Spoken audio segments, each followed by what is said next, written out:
Hi, everybody. This is Adam Elenbaas from Nightlight Astrology. It's Thursday, November 8th today, and this is the third and final installment of a three-part series that I'm doing on the entrance of Jupiter into Sagittarius. So we welcome Jupiter into Sagittarius today. It's very exciting now that Jupiter's moved into a new sign. We're officially there. May not feel it instantly. It takes a little while sometimes. Other times you may feel it really quickly. Sometimes the Jupiter or a planet changing signs will affect your consciousness sort of quickly, suddenly. You may have already felt it coming this week. In fact, I was surprised at just how intensely some of the Jupiter in Sagittarius themes were embodying themselves in my preparation for these talks. As I was looking at what different kinds of focus points for these discussions that I might take, I was just amazed by how just the sort of Jupiterian expansiveness, the bigness of ideas are just like coming in, just like really already. I was like, oh, it's here. I can feel it. While also, of course, watching that Jupiter at that kind of anaretic last degree of Scorpio, which can be quite intense. So today we're going to talk about the entrance of Jupiter into Sagittarius one last time, but we're going to talk about it from the standpoint of a year worth of being also in a whole sign square with Neptune in Pisces. So this is, I think, maybe one of the most important things to consider, in addition to all the different archetypal angles we've already taken on Jupiter's entrance into Sagittarius. This is such an important part of the year ahead because all year long, Jupiter is in this very interesting dynamic with Neptune, and it will color the whole year. And I see someone saying you missed the first two parts. Don't worry, you can watch this very easily without having watched the first two parts. They're not like they're not so connected that you couldn't watch them as individual standalones. But the reason this is important is that it's Jupiter and Sag. We've talked a lot about Jupiter and Sagittarius from an archetypal and psychological perspective, from a predictive perspective, how to trace it through its how the dignity change is at play. That was in the first one. And what I want to talk about today is, what does it mean that for a whole year Jupiter will be square to Sagittarius? Now, some people might say, yeah, it's only going to be square to Jupiter will be square to Neptune and Pisces. What people might say, well, Jupiter's going to be square to Neptune and Pisces only at certain times during the next year, right? And very specific times by degree. And this is true. There will be certain times during the year ahead where the degree-based configuration between Jupiter and Neptune, the square, will perfect.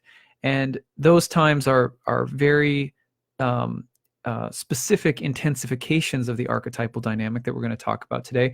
But in ancient Hellenistic astrology, one of the core doctrines that was used with aspects was by whole sign. So planets would be regarding one another, sort of looking at or beholding one another by whole sign aspect. So for example, today when we think of a trine or a sextile, now if this is technical language, don't worry, it won't be too long on this technical stuff. If you think of a trine or a sextile or an opposition or a square today between two planets in the sky, within the circle, these are geometric figures that are being made.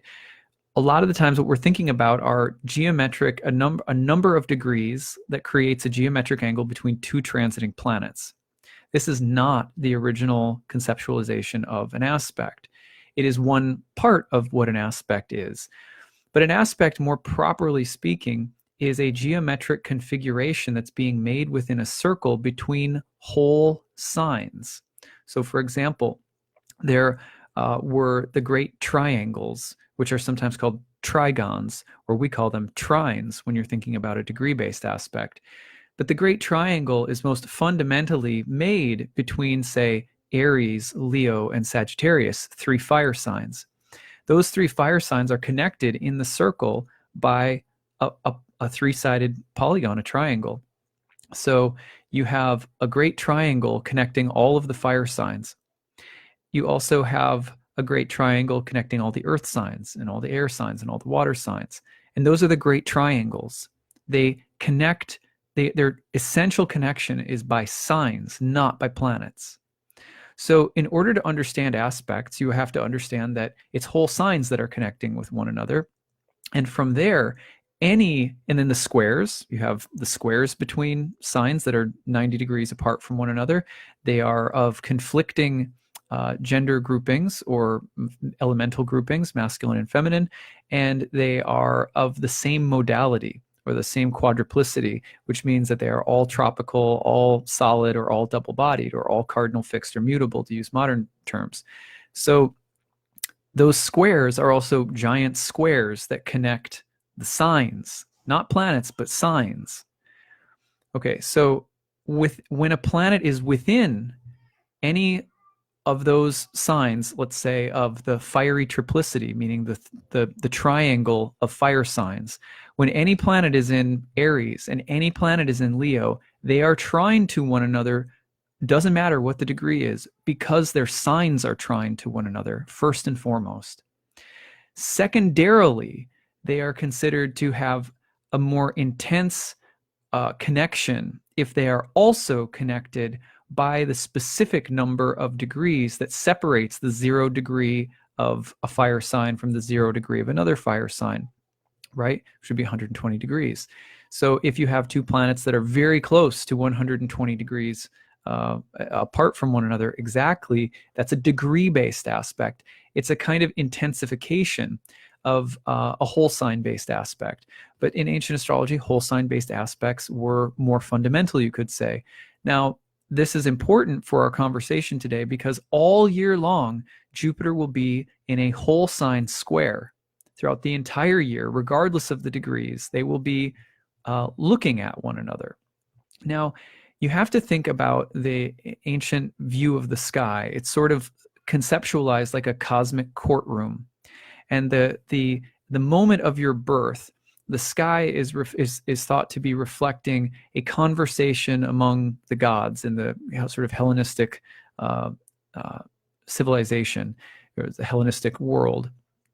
So there's a conversation among the gods happening, and their conversation is effectively a series of mandates, judgments, or decisions about your life or about a matter that is being put to the gods by a diviner.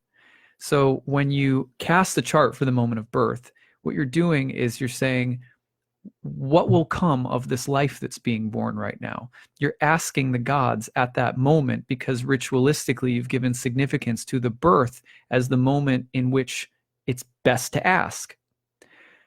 We now tend to think of the chart as mine. But this is silly. It's like if you went to a doctor and asked them to tell you what was going on with your knee, and if you thought that the chart that they gave you, right, was, and that the doctor himself, was yours, and the office that you went to see the doctor in was yours, and the diagnosis was yours in some possessive way. It's not really how they thought about it. So the birth chart at the moment of birth is reflecting the decisions of the gods. The whole signs that connect one planet to another in what we call an aspect are therefore giving us a sense of how one planet is testifying to or bearing witness to the topics of another planet. So for example, when Jupiter is representing expansion, growth, abundance, luck, good fortune, whatever, bigness, excessiveness maybe, Jupiter wants to represent those things in a person's life. Let's say that Jupiter rules your financial house. Well, then Jupiter's going to try to represent money through the things that Jupiter likes to do, make things big. That kind of sounds nice for probably most of us, right? However, if there is an opposition from Mars, and Mars is badly debilitated by sign or house or something like that, then what we would originally conceptualize is, regardless of the degree, regardless of whether or not there's a degree-based aspect being made, that planet, Mars, would be saying, I am bearing witness by virtue of the opposition line of sight. I am bearing witness to money, to your topic that you're trying to represent. And because I'm Mars, I'm going to bring different forms of conflict, or oppression or hostility because of the type of aspect, the type of line of sight that's being made. Like if you and I are looking at each other and we're just like face to face, that's a more confrontational mode, right? So you're thinking Mars is testifying from this particular kind of visual line of sight to Jupiter, which is representing money. So that happens by whole sign in ancient astrology, and a planet, by virtue of the kind of aspect that they're making to another planet, will testify to that planet's topics. Then, if it's in a tight degree-based aspect, the testimony will intensify, and it is said to be scrutinizing, or more powerfully and precisely adding testimony to the topic, which translated back into the big paradigm of the cosmic courtroom means that these combinations of testimonies that planets are providing to each other by whole sign connection is helping shape the mandates or decisions or judgments of the gods about different topics. This could be done in a birth chart. This could be done in an approach that you're making to ask a question, like in a horary chart, but that's the kind of paradigm. So that's a long technical explanation, which you don't have to worry. I won't get into any more technical things here today, but the reason that this is important is because all year long, Jupiter and Neptune are testifying to one another, and they're testifying to one another's significations or natural symbolic characteristics all year long, and they are doing so by virtue of a square. And a square in ancient astrology is of the nature of Mars. So they have a contentious, potentially competitive, but also maybe enlivening, intensifying effect with one another throughout the year. Okay, so it's not bad necessarily, but it's not necessarily easy and smooth either. A challenging kind of dynamic between the two of them, okay? So then when they come into more intense degree-based aspects throughout the year, they will scrutinize each other, you could say. They're going to have a much more like laser pinpointed, intense way of talking about one another and modifying each other and interrupting each other's natural tendencies and stuff like that. So that is why it's so important when Jupiter's going into Sagittarius, but is going to be, and look, where's Neptune? Neptune's right in the middle of Pisces, which means as Jupiter goes back and forth through a whole sign, it's going to be within close, even degree-based aspect with Neptune for a good amount of the year. Think of a close degree-based aspect in Hellenistic astrology, you think of 3 degrees, maybe as broad as, say, 8 with the span, the speed that Jupiter moves. But regardless, all year long, plus some specific periods of great intensification between the two planets. So we need to know what that means. Okay, so that's what we're breaking down today. First of all, let's turn back to our handy-dandy Cosmos and Psyche, one of the most essential books for people who are really serious about astrology and its relationship to, sort of archetypal psychology and things like that. Okay, so I am fine. Here we go. So I'm going to read you Jupiter's significations, which I've already done before, but just to remind you, Jupiter, the principle of expansion, magnitude, growth, elevation, superiority, the capacity and impulse to enlarge and grow, to ascend and progress, to improve and magnify, to incorporate that which is external, to make greater wholes, to inflate, to experience success, honor, advancement, plenitude, abundance, but also prodigality, excess, surfeit, the capacity or inclination for magnanimity, optimism, enthusiasm, exuberance, joy, joviality, liberality, breadth of experience, philosophical and cultural aspiration, comprehensiveness and largeness of vision, pride and arrogance, aggrandizement, extravagance, fecundity, fortune and providence, Zeus, the king of the Olympian gods. Okay, that's Jupiter, right? Now think to yourself, Jupiter is going to be tangling with the following Neptunian qualities all year. Neptune is associated with the transcendent, spiritual, ideal, symbolic, and imaginative dimensions of life, with the subtle, formless, intangible, and invisible, with the unitive, timeless, immaterial, and infinite, with all that which transcends the limited, literal, temporal, and material world of concretely empirical reality, myth and religion, art and inspiration, ideals and aspirations, images and reflections, symbols and metaphors, dreams and visions, mysticism, religious devotion, universal compassion. It's associated with the impulse to surrender separative existence and egoic control, to dissolve boundaries and structures in favor of underlying unities and undifferentiated wholes. Merging that which was separate, healing and wholeness, the dissolution of ego boundaries and reality structures, states of psychological fusion and intimations of intrauterine existence, melted ecstasy, mystical union, and primary narcissism, with tendencies toward illusion and delusion. Here's the challenging stuff: deception and self-deception, escapism, intoxication, psychosis, perceptual and cognitive distortions, conflation and confusion, projection, fantasy, with the bedazzlement of consciousness, whether by gods, archetypes, beliefs, dreams, ideals, or ideologies, with enchantment in both positive and negative senses. Whew. Okay, so put Jupiter together, and what does Jupiter do? Makes all of that stuff bigger.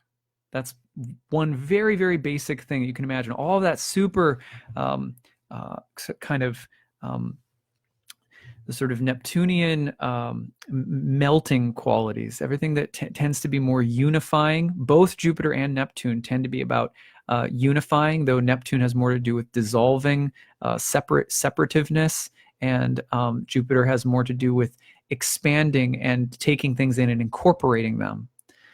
Okay, so first of all, Jupiter-Neptune can be really wonderful. Just, I mean, hands down, when you put those two planets together, you get the possibility for this sort of bedazzling sense of growth, imagination, fantasy, healing, greater wholes, unity, religious devotion and compassion, expansion of knowledge, and deepening of your understanding of more subtle, timeless, and formless things. Good fortune that's also, almost mystical and miraculous in quality, right? This feeling of providence, as well as a feeling of that intrauterine melted oneness. I mean, wow, that sounds like it could be really amazing, right? And it often, Jupiter, Neptune often is that way. For example, one of the things that Jupiter, Neptune is frequently associated with is the expansion of discoveries related to outer space, as though our imagination and understanding of the cosmos just rapidly broadens when Jupiter and Neptune get together. So this could be a year where, like, literally in the past, first of all, in the past few days, I've already seen a story that touched on this really interestingly. There was a story, someone from Harvard, actually, I think it was, wrote a story about how that interstellar object that looked like a cigar, that was kind of a big rock. There was a story about it possibly being a space probe or something like that, and I just thought, oh God, it's already, you can feel it. It's coming. It's like, it's this week. Jupiter's going to start with Neptune, and you can feel it's right on the doorstep. But this kind of thing where, Hubble and the kind of deepening and broadening of outer space. You're looking deep, deep, deep into space, something that's vast, Neptunian, mystical, unknown, mysterious. But also, it gives you this huge, the Hubble came back and gave us this huge broadening understanding of the cosmos, galaxies upon galaxies, like that. Jupiter, Neptune stuff was going on. I can't remember which hard aspect it was, but Jupiter, Neptune is known for, great sci-fi films coming up, right? Expanded imagination. Just that that kind of world building kind of feeling, right? So these can be really wonderful qualities. Our spiritual life can kind of grow and expand and everything like that. What I think is more difficult to talk about, because that's all fun, are the possible shadow sides of Jupiter Neptune, because there's so much to like about Jupiter Neptune. Like, I have to admit, it's probably one of the transits I'm most excited about in the year ahead, like probably the most, actually. But I thought today, when I was thinking about it, I thought, oh, let's pump everybody up with Jupiter and Neptune, to close the series. Then I thought, no, that's probably not a good idea. We should, build it up, look at it, talk about how beautiful and lovely it can be, and then talk about the really subtle shadow sides, because this Jupiter-Neptune, it can be so sort of positive and enlivening and expansive that the shadow sides can really slip right by you. So I'm going to talk about that today. But let's look at Ren Butler's beautiful book, The Archetypal Universe. Really amazing cookbook style archetypal textbook if you're looking to understand planetary combinations. So let's go to Jupiter and Neptune. Here's some of what he has to say about Jupiter-Neptune. Grand idealism and vision, dreams come true optimism. See exactly what we're saying. A rich and creative imagination, experience of oceanic ecstasy. Sign me up. A spiritualized view of what constitutes success in life. That sounds kind of nice. However, tendencies toward rose-colored over-optimism, mirages of grand propensity, excessive religious trappings and ceremony, spiritual materialism. Let's read a little bit more. Feelings of faith and wonder, grand ideals envisioned, heightened intuition, perception of synchronicities, exalted dreams, an expansive inner life, a rich and zany imagination, outpourings of creative expression, dream come true optimism, feelings of ultimate safety, a sense of being buoyed or lifted from within, blissful states of cosmic unity, reconnection with divine consciousness, qualities of forgiveness and tolerance, altruism and generosity, broad-ranging kindness and compassion, transcendence of factionalism, human compassion that transcends creed or affiliation. There are many paths up the mountain, said Ramakrishna. The great liberal religious traditions, authentic spiritual institutions, the humanitarian safety net. A decent provision for the poor is the truest test of civilization, said Samuel Johnson, who was born with Jupiter opposite Neptune. Ramakrishna also was born with a Jupiter-Neptune aspect. All-encompassing shifts of vision, the revisioning and re-enchantment of a culture, consciousness expanding everywhere. The garden of the world is again enchanted. All is divine harmony. Sacred journeys and pilgrimages, mystical or spiritual education. Mysticism is the basis of the humanities. Okay. Shadow qualities. Tendency toward over-optimism and seeing the world through rose-colored glasses, spaced out and impractical kinds of idealism, new age naivete and credulity, blurred distinctions and belief in anything. I've abandoned my search from truth and am now looking for a good fantasy. A habit of overextension and being too generous, unwise financial speculations, illusions of easy material return, mirages of a glorious prosperity, fool's gold, self-indulgence and laziness along with high expectations, excessive ritual trappings and ceremony in one's religious life, spiritual materialism, wholesale illusions and projections, esoteric pretension, psychic inflation and grandiosity, the interplay of spirituality and materialism. Sometimes people call that spiritual materialism, when you're convinced that your spiritual life is taking you toward greater and greater levels of materially recognized, measurable, demonstrable degrees of success in the world, in the material world. That is also very possible under Jupiter-Neptune, along with all kinds of different forms of inflation. Now, one of the things that we're going to look at today is the idea that Jupiter and Neptune in sort of archetypal psychological terms can easily constellate the Puer or the Puella, which is sort of like Peter Pan, or Miss Peter Pan, basically. So sort of the eternal girl, the eternal boy. I talked yesterday a little bit about this by talking about the young boy in line at the voting place the other day, who was talking with his mother and had this kind of perfectly captured youthful idealism about the democratic process. And I sort of stuck up for it a little bit yesterday. Today, I want to continue talking about the Puer, the eternal youth that Jupiter-Neptune can bring to life.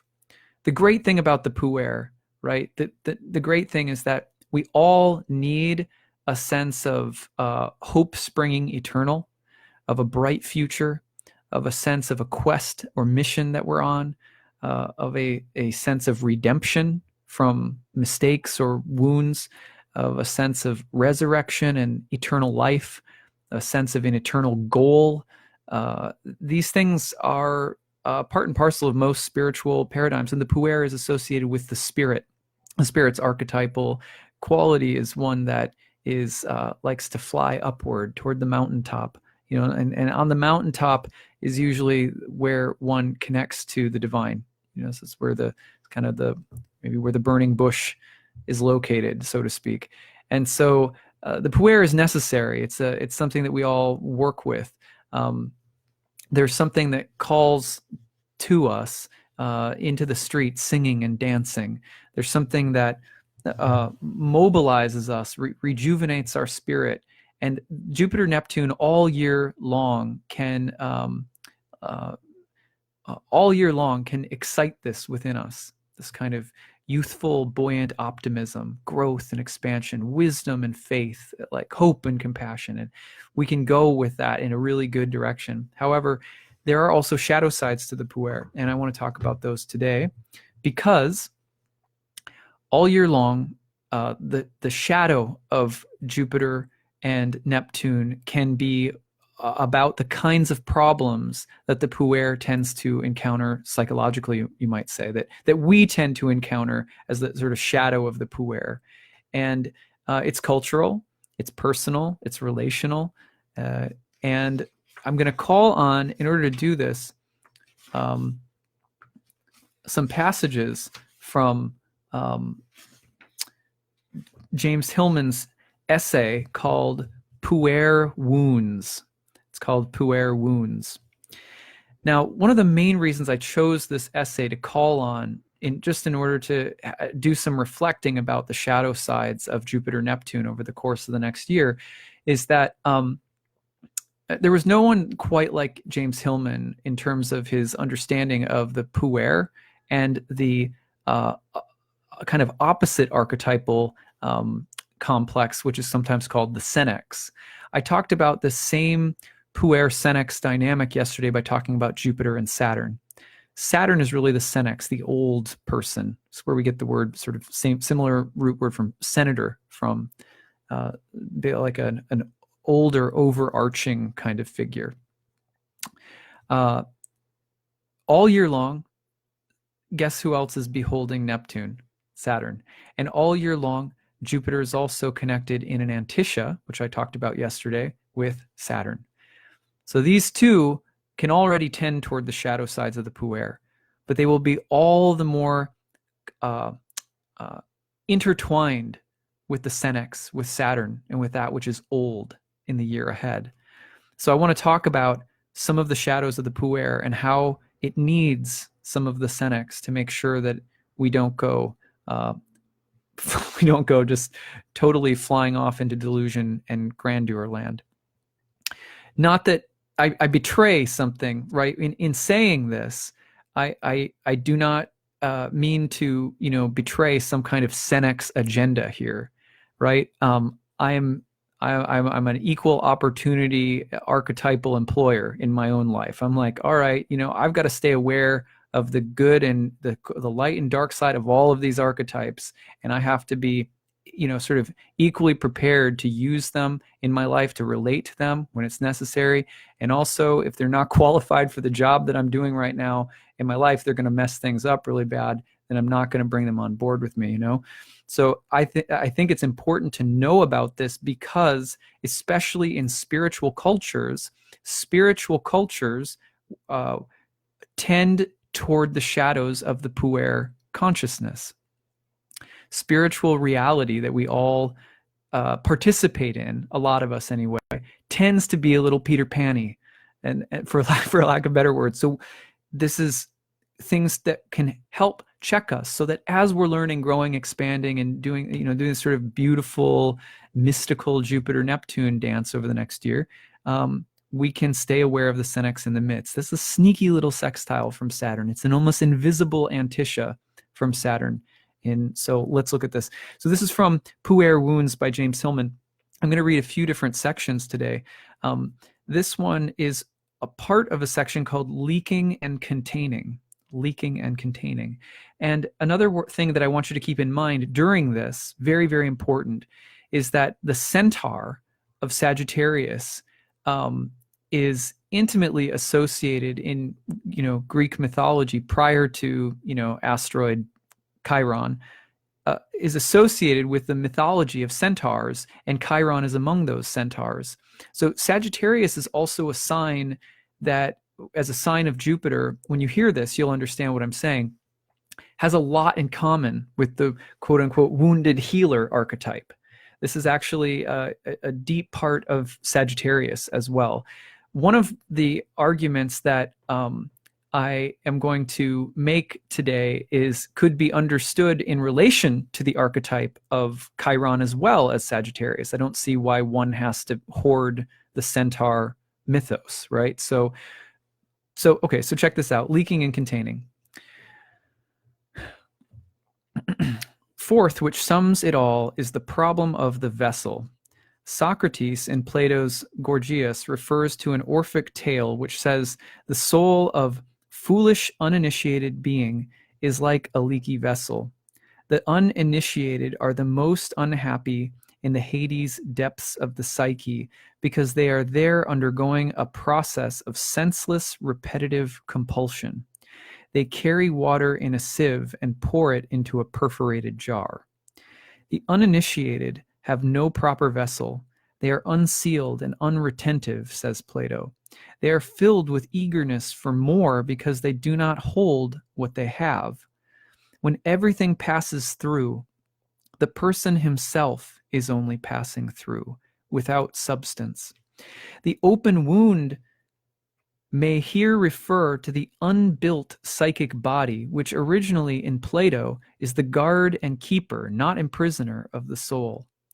Then the rush of life energy bursts the thin bag of psychic skin, and the reddening comes too fast, which, as the alchemists said, shows that the work was spoiled.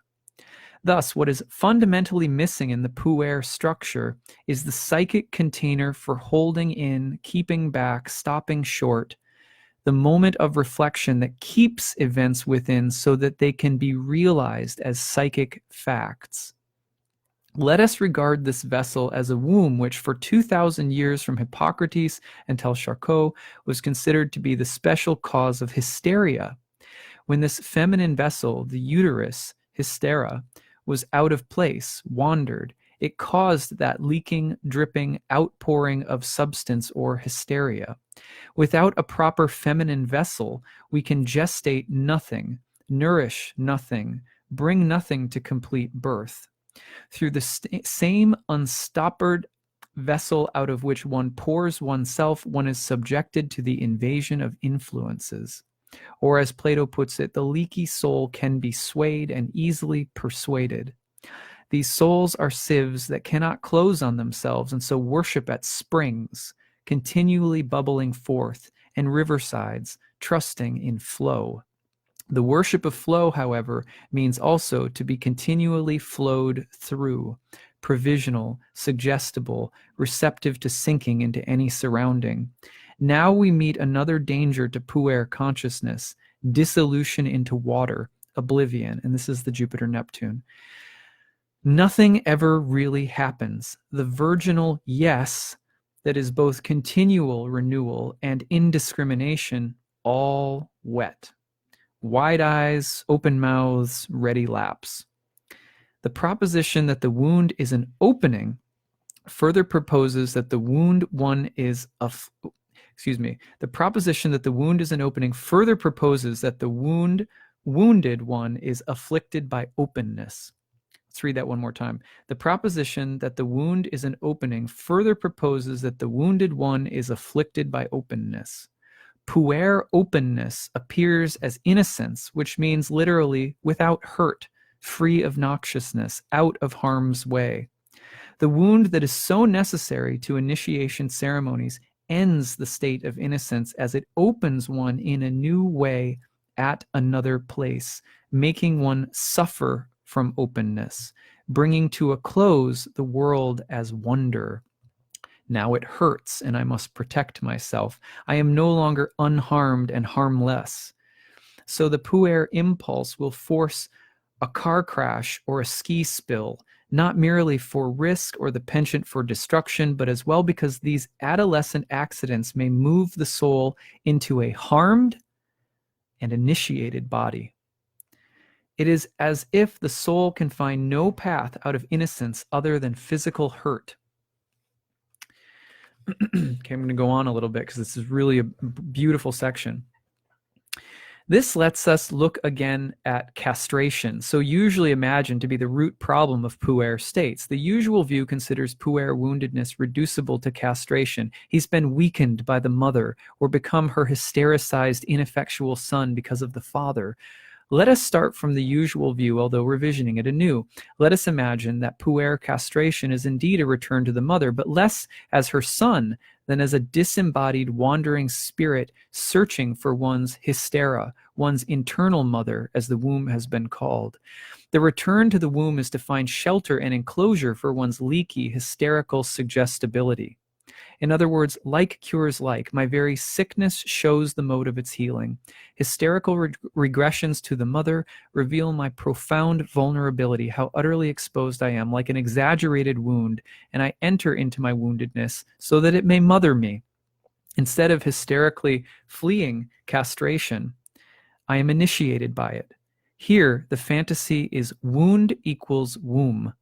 Now the womb is in the right place, inside the deep belly, no longer wandering in hystericized woundedness, seeking a little help from friends, love in a restaurant, straws in the wind. When wound equals womb, then castration is the very ground and carrier of fecundity.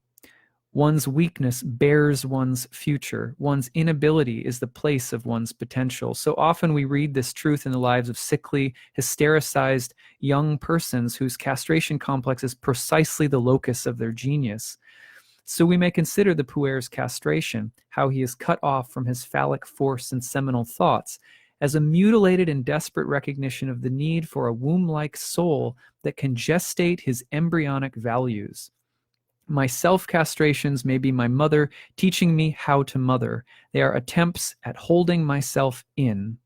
Rather than wounded bleeding into the world, there is internal rhythmical bleeding like a womb, moving more easily between openness and secrecy. Openness and secrecy, so Puer. The bleeding Puer reveals his naked life and his soul as a sieve. It is all there for anyone to come and look. He'll tell you all about himself.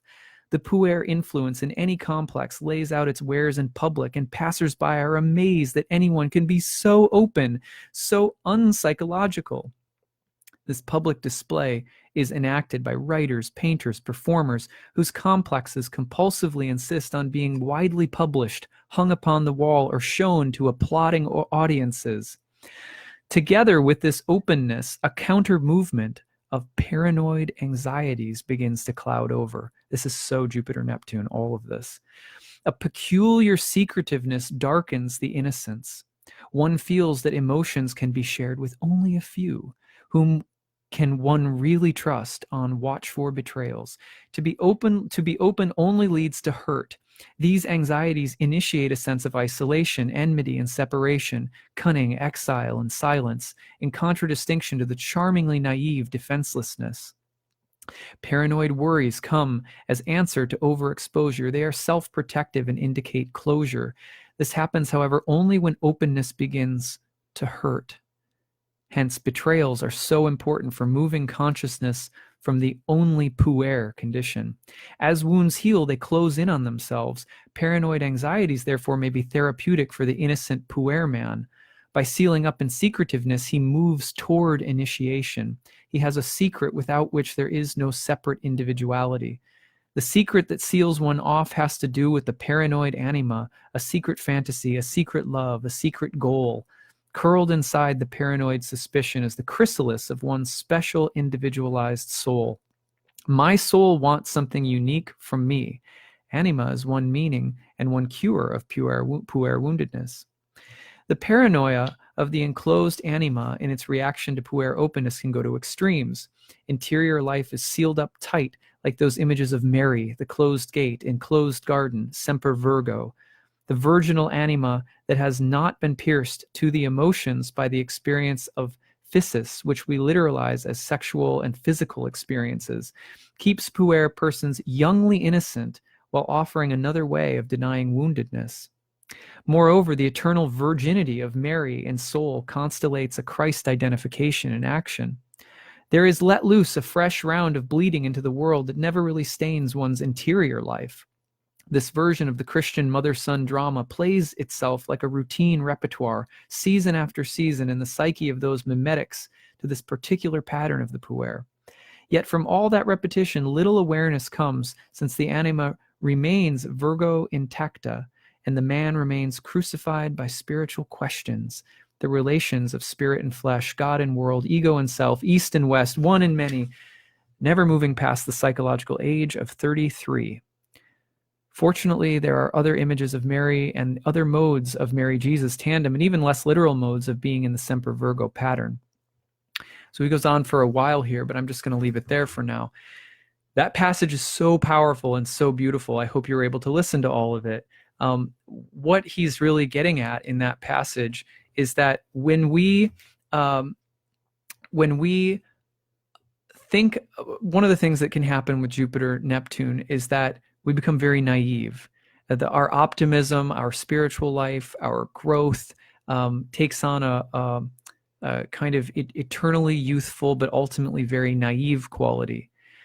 We can become suggestible, persuadable, leaky. We can worship at the altar of flow.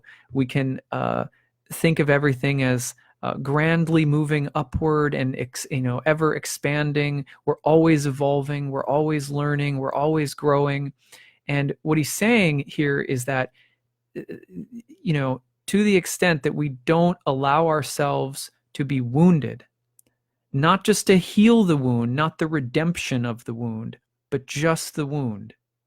If we don't allow for that, then what we're doing is we're just trying to protect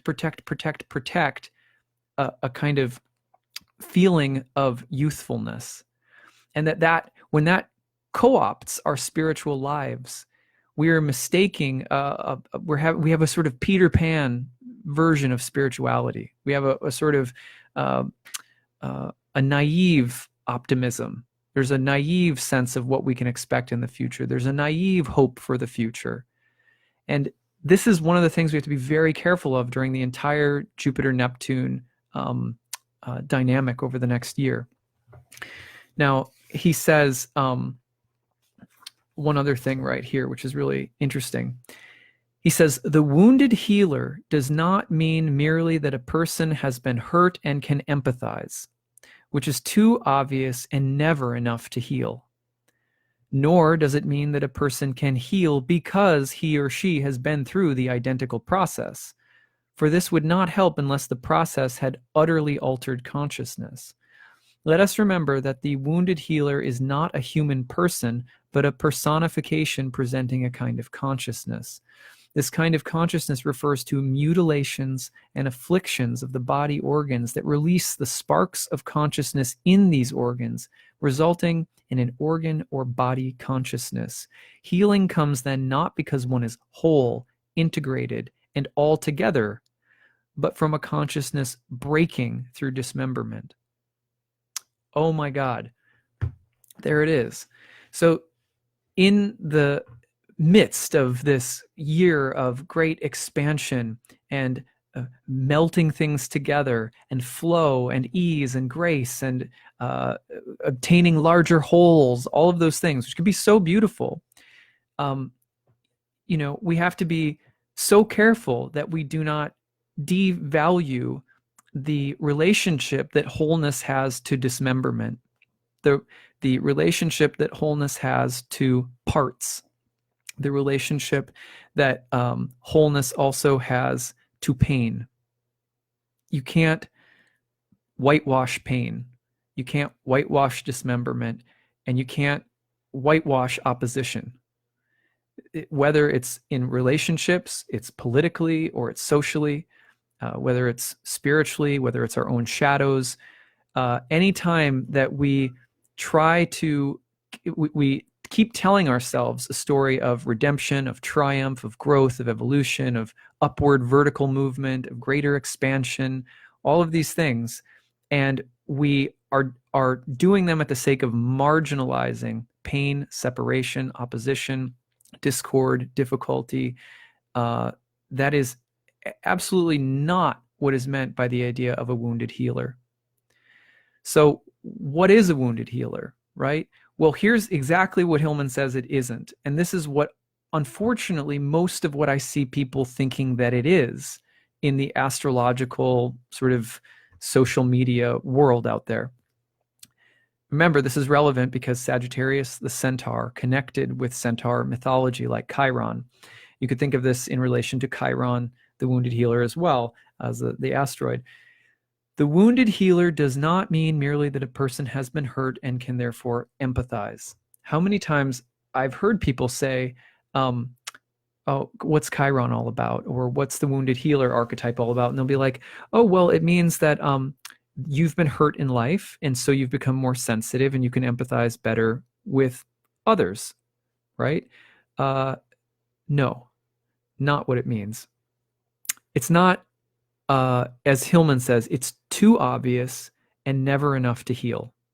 Why isn't it enough to heal? Because we all suffer. And suffering does not make one more empathetic. In general, it doesn't necessarily make one more empathetic. And just because a person says, well, I've been through some painful experiences and it's made me more empathetic, a lot of the times what that really means is I've been through a lot of pain and now I've built up my ego on those painful stories and now think of myself as someone that is more spiritually advanced than others. And it's like pernicious. Like it is how many times I can't even tell you in the course of my career that I've sat down with someone for a reading, and at the beginning of the reading, they will tell me about their hurts and their different things that have happened to them in life, which I'm there to listen, right? So that's my job, and I love doing that. But then people will say, but it's all made me psychic. It's made me a great healer, or it's made me, so there it is. The redemption fantasy. No respect for the wound on its own. It's what the wound has made me. What has the wound done for me lately? That's the kind of thinking. How does the wound make me a level 10 ninja, right? How does my woundedness translate into my awesomeness? And that's what we have to be so careful of with the Jupiter-Neptune transit over the year ahead. We're already dealing with this really intensely with Neptune in Jupiter's home sign of Pisces. This is just something that's in the air right now, that there is a kind of empowerment that comes through being wounded that's valid and important. Being wounded mobilizes us. It grows us up. It solidifies it and differentiates different aspects of our psyche. Where something has been wounded, there something has also been crystallized, separated, broken off. If we attend to that without trying to morph it back into the whole, but we attend to its uniqueness with love and let it be what it is, without trying to reunite it in the heroic fantasy of redemption, just let it be what it is, it becomes wise. It becomes a seasoned veteran in the cast of characters in our psyche. We have to allow it to be that. And if we're to allow it to be that, we have to go on allowing it to hurt. But the way that we relate to the hurt becomes more of a mother. That's exactly why Hillman was saying we have to have a womb, a gestational container to hold wounds in. Because when you mother your wound, rather than trying to reintegrate it and make it part of the bigger, better Superman that we're becoming or whatever, then it becomes its own little thing. It becomes its own little child. It has its own life. It starts to grow up. It starts to take shape. It becomes a character. So we have to allow for wounding to just be wounds that go on being wounds. The fantasy of trying to fix everything and redeem everything is not what it means to be a wounded healer. right? The wounded healer archetype, in other words, is not about how your hurt has made you more empathetic. Maybe your hurt, a lot of us, I think, it's not that empathy isn't generated from suffering. Certainly it can be, but it's not like you it's not like you gain a Gandalf badge for having to go through difficult things, right? The reason that Gandalf, for example, the wizard from The Lord of the Rings, is such an interesting figure is because he's been weathered, right? He's been weathered by all of these different experiences. So he carries multitudes within him. And the multitudes are the cast of experiences, some of which have been rewarding, some of which have been redeeming, some of which have been damaging, dismembering, awful, right? You get deep characters that we really like, soulful characters that we relate to.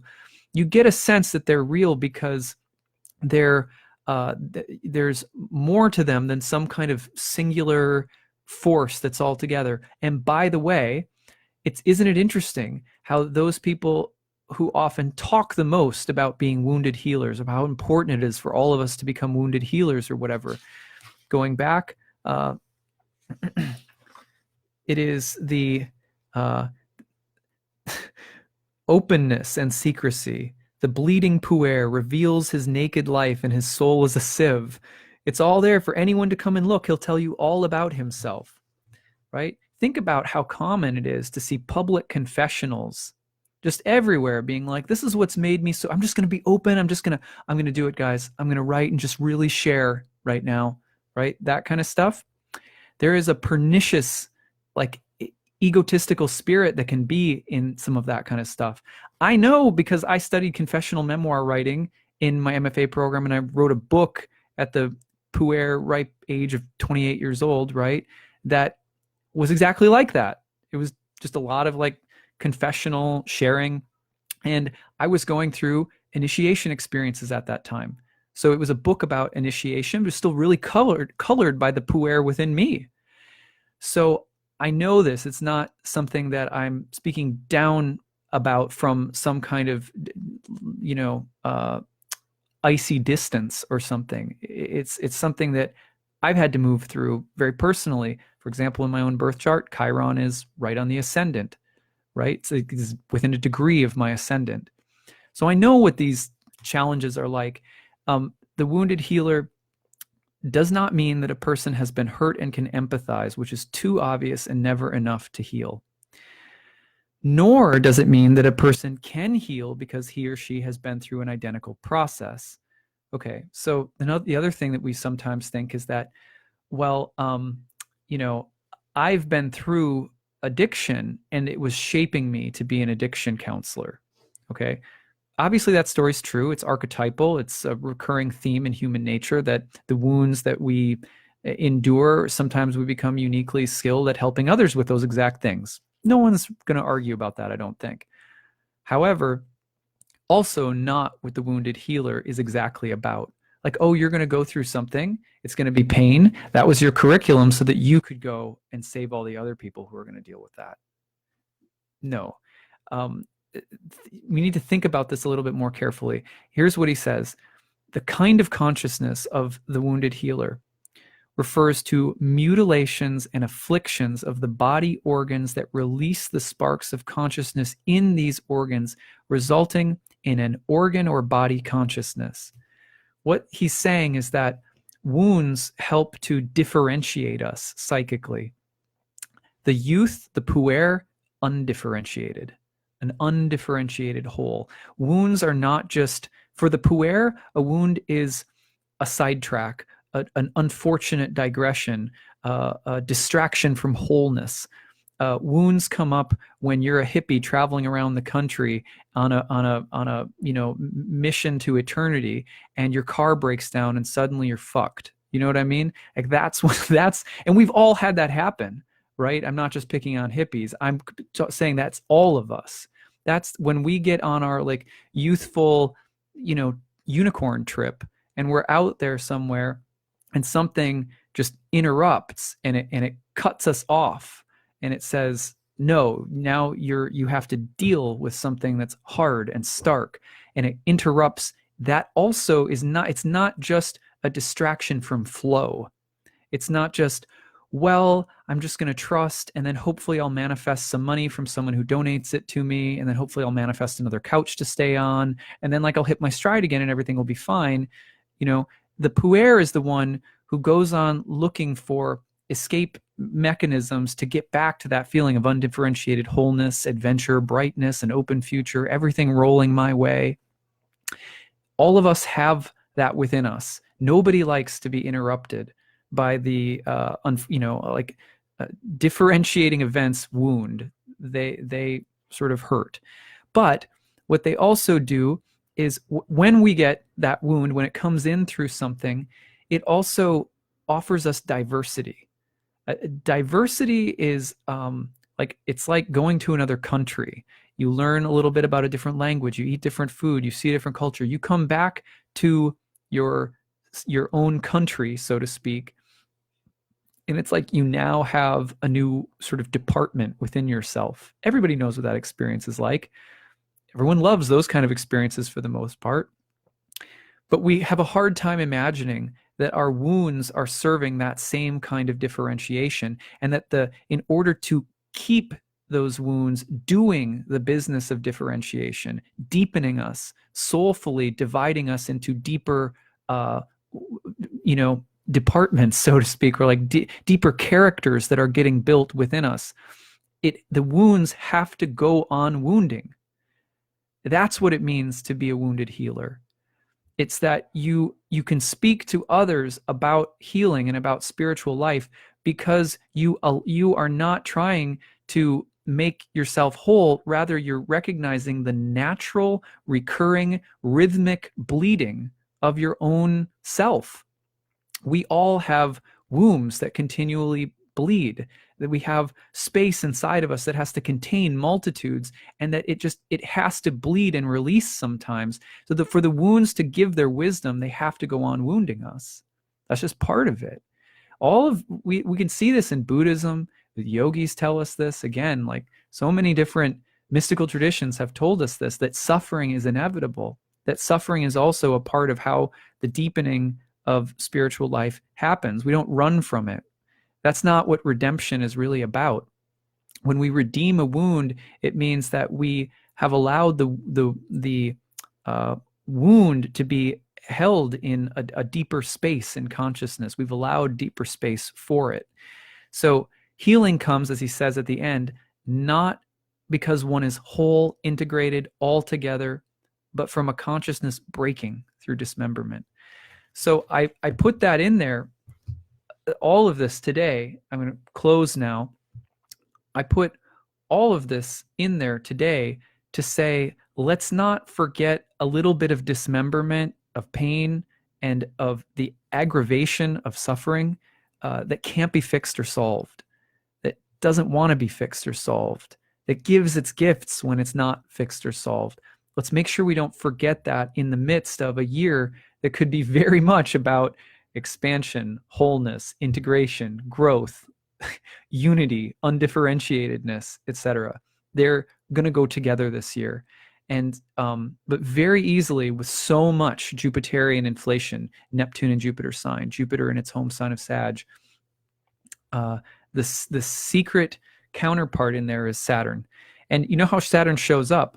When we think to ourselves, I've had difficult experiences, and those experiences have anchored my ego as important, as relevant, as special. That the bad, difficult things that I've been through, those things are I've become something great because of them. That kind of insistence that the difficult events become concretely, demonstrably positive, that is actually Saturn, not Jupiter. That's actually Saturn, because Saturn is the insistence, the kind of rigidity that all the things that I've been through that have been difficult be understood in terms of an integrated and positive whole. I will tell you something that's really controversial, and I hope you can understand it, because I think it could be misunderstood. So I'm hoping that this comes through comprehensible. for those people who are liberal, it can help those who are more, say, politically liberal to understand that within the spirit of sort of left-leaning politics, there is something of the Puer. That's not a bad thing at all. And in something of the right-leaning politics, there's something of the Senex, right? That's not too complicated. It can help us to understand the Senex shadows at a time when we're feeling hopeless, or the people on the left are feeling like, oh, the evil forces are taking over in the world, or whatever. It can be, first of all, not good to think about it in that way, because it's going to further polarize things, in my opinion. But it's very important to understand that when we look at this insistence that everything be a greater integrated whole, a more hopeful future, and that all things are marching on toward progress and the greater good, all of these things, that right now, in some ways, the conservative upsurge, not just here, but all around the world, is the shadow of that kind of consciousness. The shadow always calls to be a part of something. So what's helped me, I have some really conservative relatives, and I try to stay with love, and not get into politics with people that I really like, because, it's like, at the end of the day, I just, I try to keep the peace with people in my own family, but I do have conservative family members, and stuff like that. And one of the things that I've tried to do is really listen and, talk with them and really listen, try to understand. And what I have heard has been a resistance to the very same kind of Puer innocence. For example, just as much as I might find it detestable that someone takes that kind of egoic, wounded healer stance, like all of my strife and all of my troubles have made me level 10 awesome, better than everyone.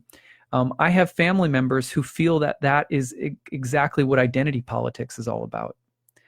I don't agree with those of my relatives who feel this way. I have lots of, that's a very complex argument to have, but there is a kernel of truth that needs to be understood in that, because when people spend so much time, and the whole political agenda is focused on how previous hurts need to be integrated and made into something bigger, better, whole, etc. There is also not an allowance of just allowing the wounds to be. And even if there are all sorts of distortions that are a part of this political dialogue, it's very important to understand how those of us who, I consider myself more of a leftist, sounds kind of negative, but a left leaning person, my political ideology. But it's been very helpful for me to really listen to my relatives and understand the sort of, within the Senex Puer dynamic, that there is some validity psychologically to not liking that attitude. And when it gets amplified and blown out of proportion, thanks to a lot of us living in the sort of the fantasy of media and the way that the media teaches us to see one another in a lot of ways, everything gets really blown out of proportion, and then there's a seed of truth that becomes the whole view of it. And so, but it's been very helpful for me as someone who's liberal to understand, like right now, one of the things that I've been doing as a sort of liberal is to say, these times, these moments where things feel like there's pain, there's wounds, there's dismembering going on, right? I've been challenging myself to try to learn how to accept and embrace and live with those things, to be curious about those things, to trust those things, even as I continue on in the way that I believe and in the way that I need to take action in the world. So hopefully that makes some sense. But going back to that one beautiful line in Hillman to close today,